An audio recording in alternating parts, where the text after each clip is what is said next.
Mati kutu wong loro iki pokoke galine sinden iki ming Prastiwi. Sak gentone Tatin cep klakep to ning ngarepe Prastiwi ra ono.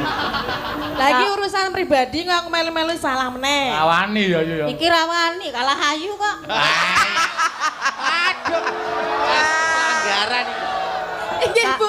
Inggih. Kalah seksi, kalah ayu kok. Seksi kalah ayu. Apa nek ming Tatin? Coba.